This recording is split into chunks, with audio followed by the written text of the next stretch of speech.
முடியாது, நான் give up பண்ண போறேன்னு சொல்றேன் எல்லாத்துக்கும் நான் ஒண்ணு சொல்றேன், நீங்க உயிரோட இருக்கிற வரைக்கும் உங்களால தோத்து போகவே முடியாது. வணக்கம், திஸ் இஸ் டே 26 ஆஃப் இங்க என்ன சொல்லுது.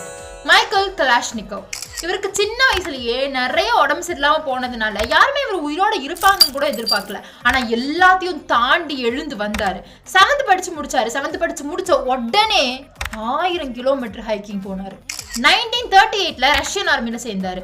அப்போ அங்கிருந்த சோல்ஜர்ஸ் எல்லாம் அவங்க கன்ல இருந்த ப்ராப்ளம்ஸ் பத்தி சொல்லும் பொழுது இவர் மைண்ட்ல ஒரு யோசனை தோணுச்சு, நம்ம ஏன் ஒரு கன்னை உருவாக்க கூடாதுன்ட்டு. இவருக்கு ஆல்ரெடி மெக்கானிக்ஸ் மேல இருந்த இன்ட்ரெஸ்ட்னால சோல்ஜர்ஸோட ப்ராப்ளம்ஸ்க்கெல்லாம் தகுந்த மாதிரி ஒரு கன்னை உருவாக்குற முயற்சியில இறங்கினாரு. என்னதான் முயற்சியில இவர் இறங்கி இருந்தாலும் என்லெஸ் ப்ராப்ளம்ஸை ஃபேஸ் பண்ணாரு. ரஷ்யன் கவர்மெண்ட் இவருடைய கன்னுக்கு அப்ரூவல் கொடுக்கவே இல்லை, பிகாஸ் அவங்களுடைய ஸ்டாண்டர்ட்ஸை மீட் பண்ணாததுனால. 4 வருஷத்துக்கு அப்புறம் இவருடைய கன்னை அப்ரூவ் பண்ணாங்க. And that gun is called AK-47.